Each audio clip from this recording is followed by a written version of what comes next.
আজকে মূলত তোমাদেরকে কি বাফার দ্রবণ কি সে সম্পর্কে একটু কি ধারণা দেওয়ার চেষ্টা করবো।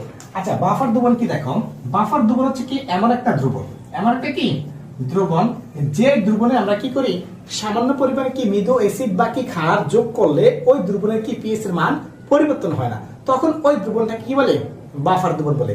অর্থাৎ দেখো এই একটা দ্রবণ, এই দ্রবণের তো অবশ্যই একটা পিএইচ আছে, ঠিক না? হ্যাঁ, এখন এই দ্রবণের কি পিএইচ এর মান একটা আছে, মনে করো 3, কি আছে 3।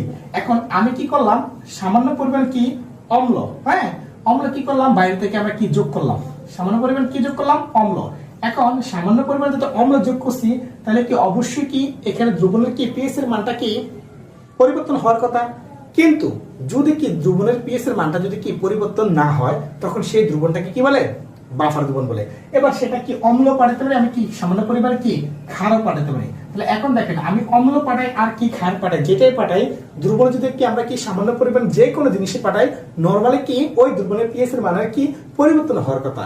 কিন্তু যেই ধর্মের কারণে বা যেই ধর্মটার কারণে দ্রবণের কি পিএইচ মানটা কি পরিবর্তন হয় না সেই দ্রব্যটাকে কি বলে বাফার দ্রবণ বলে। তাহলে আমরা বুঝতেছি কি বাফার দ্রবণ হচ্ছে কি এমন একটা দ্রবণ যে দ্রবণে কি সামান্য পরিমাণে কি অম্ল বা ক্ষার বাইরে থেকে কি পাঠালে ওই দ্রবণের কি পিএইচ এর কোনো পরিবর্তন হয় না, অর্থাৎ পিএইচ এর উপর কোনো প্রভাব পড়ে না, তবে সেই দ্রবণটাকে কি বলে বাফার দ্রবণ বলে। আশা করি বাফার দ্রবণটা বুঝতে পারছি। এই হচ্ছে তোমার কি বাফার দ্রবণের কি মেইন কনসেপ্টটা। আজকে এতটুকুই, আল্লাহ হাফেজ।